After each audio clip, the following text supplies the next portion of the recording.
जिससे मनुष्य के अंदर जागृति आती है और मनुष्य आध्यात्मिकता की ओर आगे बढ़ता है, जानता है अपने आप को और पहचानता है।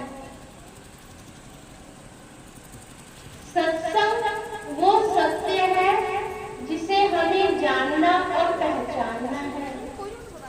परमात्मा को पाने से पहले हमें अपने आप को जानना होगा कि हम एक शरीर नहीं आत्मा है और इस मनुष्य देह का इस जीवन में आना हमारा सिर्फ परमात्मा को पाना है कि हमें परमात्मा ने 84 लाख दिया धन के अंदर से ये मनुष्य चोला दिया है, तो हम उस मनुष्य चोले का लाभ उठाएं, सत्संग सुने, भजन अभ्यास करें और परमात्मा को पाने की कोशिश करें।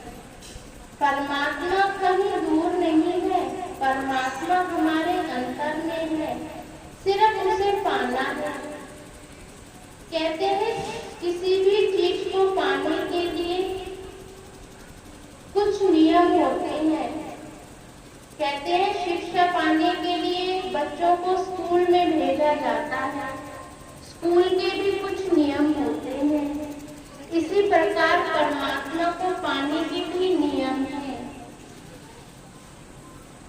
पहले तो शाकाहारी जीवन जिए मनुष्य, दूसरा किसी भी प्रकार के नशे का सेवन ना करे। सबसे पहला तो यही नियम है कि शाकाहारी जीवन जिए और किसी भी प्रकार के नशे का सेवन ना करे। और तो बात बाकी तो हम सभी जानते हैं, सत्संग में बताया भी जाता है कि हमें किसी से किस प्रकार व्यवहार करना है। अच्छी तरह व्यवहार करें, प्यार से बोले, सास ससुर की सेवा करें। कहते हैं सुनने में, कहने में और करने में बहुत अंतर होता है। ना करने वाला भी कह देता है कि सास ससुर की सेवा करो और करने वाला तो कहता ही नहीं है।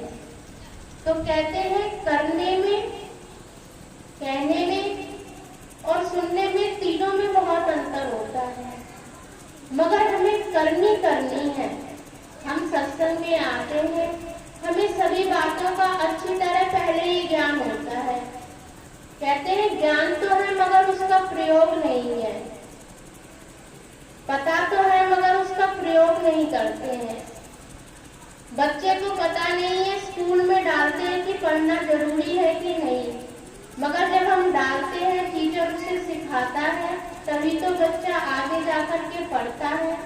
और जो पढ़ता है तो वो आगे जाकर के डॉक्टर, इंजीनियर वगैरह बनते हैं। जो नहीं जानते तो बस फिर वही रहते हैं।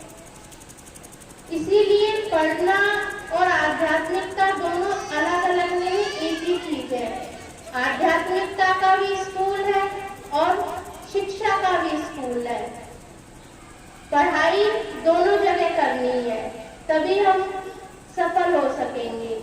माँ बाप को सब पता रहता है कि बच्चों को पढ़ाना भी जरूरी है, मगर पढ़ाई के साथ वो आध्यात्मिकता की शिक्षा भी देना बहुत जरूरी है। और उस आध्यात्मिकता की शिक्षा बच्चों को हम स्वयं अपने आप से देते हैं। कहते हैं जैसा हम करते हैं वैसा ही बच्चे हमें देख करके करते हैं। बच्चे क्या है, एक मिट्टी है, कच्ची मिट्टी है। कुम्हार मिट्टी को जिस सांचे में ढालना चाहे उससे कोई भी बर्तन बना सकता है, सिर्फ ढालने की जरूरत है। तो बच्चा भी वही कच्ची मिट्टी है, उसको जिस सांचे में ढालोगे वो उसी सांचे में ढल जाएगा। यदि हमें कुछ अपने लिए अच्छा करना है, हम चाहते हैं, सभी माँ बाप चाहते हैं, सब चाहते हैं हमारा बेटा राम की तरह हो, श्रवण की तरह हो। कोई चाहता है हमारा बच्चा रावण की तरह हो? नहीं। मगर बनेगा कैसे, होगा कैसे? जब हम उसको वही संस्कार देंगे। हम अपने माता पिता के साथ क्या कर रहे हैं, हम अपने सास ससुर के साथ क्या कर रहे हैं, तो वही बच्चा देखेगा। छोटी सी कहानी है। एक बहू बेटा अपनी सास को, ससुर तो पहले ही खत्म हो गए थे, सास थी तो उसको 5 बर्तनों के अंदर खाना दिया करते थे, जो भी बनता था 5 बर्तनों में अलग, और उसको वही सास मांज करके रख देती थी। समय बीतता गया, अब सास का मरने का समय आ गया, सास मर गई। अब उसने कहा सास तो मर गई तो ये 5 बर्तन इसी के साथ शमशान घाट पे पहुंचा देते, क्या करना। जैसे ही पहुंचाने लगी तो उसका पोता बोला, मम्मी ये क्या कर रही हो, कि बेटा इसका क्या करना है, ये तो अम्मा मर गई तेरी, अब इसके साथ में जाने दो। कि नहीं, ये तुम्हारे काम आएंगे ना, जब मैं बड़ा होऊंगा तुम बुढ़िया होगी तो मैं भी तो ऐसा ही करूंगा, तुम्हारे लिए तो मुझे बर्तन खरीदने नहीं पड़ेंगे, आपको तो खरीदने पड़े थे मगर मुझे खरीदने नहीं पड़ेंगे, ये 5 बर्तन आपके काम आएंगे। तो सोचो हम क्या कर रहे हैं, हम जो कर रहे हैं वही हमें मिलेगा।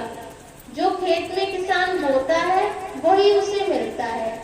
ठीक है, माँ बाप हैं, जैसे भी हैं, वो बुरा कर रहे हैं क्योंकि उन्हें सत्संग की समझ नहीं है। आप सभी लोग तो सत्संग में आते हैं।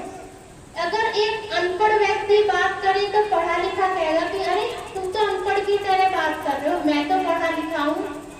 तो जो भी सत्संग में आता है उसे आध्यात्मिकता का ज्ञान होना चाहिए। फिर बुरा जो करेगा वो अपने लिए करेगा, मगर तुम तो अच्छा करो। और अच्छाई में इतनी ताकत होती है, यदि तुम 1 बार अच्छा करोगे, 2 बार अच्छा करोगे, 3 बार, तो बुराई उस आदमी की अपने आप खत्म हो जाती है। बुराई खत्म करने की ताकत स्वयं तुम्हारे अपने हाथ में होती है। और फिर बुरा तो कोई नहीं, सब अपने अपने कर्म करने के लिए इस संसार में आती है। कर्म की कोई भागीदारी है। कर्म की भागीदारी समझने के लिए यदि जो भी मनुष्य कर्म की भागीदारी समझ जाएगा तो वो अपने आप को समझ जाएगा कि जो कर्म हम करते हैं वही कर्म हम इस संसार में भोगने के लिए आते हैं। जब तुम्हें सत्संग मिला है तो तुम उस कर्म को समझो ना। देवरानी गलत बोलती है, जेठानी गलत बोलती है, सास गलत बोलती है, बहू गलत बोलती है, सब अपने अपने कर्म करते हैं। तुम्हें सत्संग मिल रहा है तो तुम अच्छे बनो, तुम्हें स्कूल मिल रहा है तो तुम अच्छी शिक्षा मिल रही है तो तुम अच्छे बनो ना। दूसरों की निंदा करने से कोई फायदा नहीं, क्योंकि वो निंदा तुम्हारे पास ही लौट कर आएगी। जो तुम दोगे वही तुम्हें मिलेगा। तो तुम अच्छा देने की कोशिश करो तो तुम्हें अच्छा ही बाद में मिलेगा। तो मैं कर्म की भागीदारी समझा रही थी। बड़े ध्यान से और अपने ज्ञान से, सूझबूझ से उसको ध्यान से समझना कि मैं आपको क्या चीज समझा रही हूँ। एक व्यक्ति ने एक बकरा खरीदा। एक व्यक्ति ने एक बकरा खरीदा, उसने कसाई को बेच दिया। बकरे को मारने के लिए कसाई को बेच दिया। अब कर्म एक है मगर उसके भागीदार कितने होंगे? एक ने बकरे को पाला पोसा, फिर उसने कसाई को बेच दिया। कर्म के भागीदार कौन हो गए? 2। बकरे का मरने की स्थिति में अभी 2 भागीदार है। एक तो पालने वाला, फिर उसने बेच दिया कसाई को, तो 2 भागीदार हो गए। अब कसाई ने मांस को काटा, उसने होटल वाले को बेच दिया, 3 भागीदार हो गए। होटल वाले ने बावर्ची को दे दिया। अब बावर्ची कौन? जो खाने बनाने वाला होटल में, उसने बावर्ची को दे दिया। बावर्ची ने बहुत ही अच्छी तरीके से उसको पकाया और उसने फिर उसको बेच दिया। बेचा नहीं, फिर उसको पकाया। होटल में आए 40 लोग। 40 लोगों ने उसे बड़े स्वाद से खाया। अब भागीदार कितने हो गए? बकरे को पालने वाला, होटल वाला और कसाई, मतलब एक तो हो गया पालने वाला। वाला, फिर हो गया कसाई, फिर हो गया होटल वाला, फिर होटल वाले के जो होटल में खाना बनाने वाला है उसने बनाया। 4 भागीदार हो गए। जब उस बकरे को अच्छी तरह बनाया तो उसको 40 थालियों में परोसा गया, फिर 40 लोगों ने उसे खाया। तो टोटल कितने हो गए? 44 लोग। एक बकरे को मारकर पूरा खाने में 40 लोग भागीदार हो गए। कर्म एक है, बकरे को मारना कर्म एक है, और उस एक को मारने के लिए 40 लोग उसमें शामिल हैं। खाने वाला भी, पालने वाला भी, बेचने वाला भी और पकाने वाला भी। अब इस एक कर्म के भागीदार हो गए 44 लोग। तो इसकी सजा किसको मिलेगी? क्या एक जने को मिलेगी कि 44 लोगों को मिलेगी? 44 लोगों को ही इस कर्म की सजा मिलेगी, क्योंकि एक बकरे को पालने से लेके मारने तक और खाने तक के इस पूरे विधि के अंदर 44 लोग शामिल हैं। तो 44 लोगों को ही सजा मिलेगी, उस कर्म की सजा मिलेगी। अब ये कैसे मिलेगी? क्योंकि कर्म 44 लोगों ने किया है, कोई किसी को नहीं जानता है, मगर एक कर्म हुआ है उसमें 44 लोग शामिल हैं। तो उन 44 लोगों को ही सजा एक साथ मिलेगी। कैसे मिलेगी? इस जन्म में मिलेगी, अगले जन्म में मिलेगी, कि उससे अगले जन्म में मिलेगी? ये जितना कहते हैं, जितना हम जैसा भी हम कर्म करते हैं उसी के हिसाब से हमें सजा मिलती है। स्थिति बनती है, परिस्थिति बनती है, तब हमें उसकी सजा मिलेगी। अब उन 44 लोगों के लिए परमात्मा ने क्या किया? कर्म तो उन्होंने करे, मगर स्थिति बनी। एक बस हुई, बस का ड्राइवर हुआ, कंडक्टर हुआ, और उसमें बैठने वाले को 42 लोग हुए। कहते हैं बस का एक्सीडेंट हो गया, 44 लोग उसमें मर गए, मगर वो 44 लोग कौन थे? जो उस कर्म को करके आए थे। इस जन्म में वो सवारी बने, ड्राइवर बना, कंडक्टर बना, और उस बस के अंदर वही 42 लोग चढ़ेंगे जो पिछला उस बकरे को मारकर खाने तक में शामिल थे।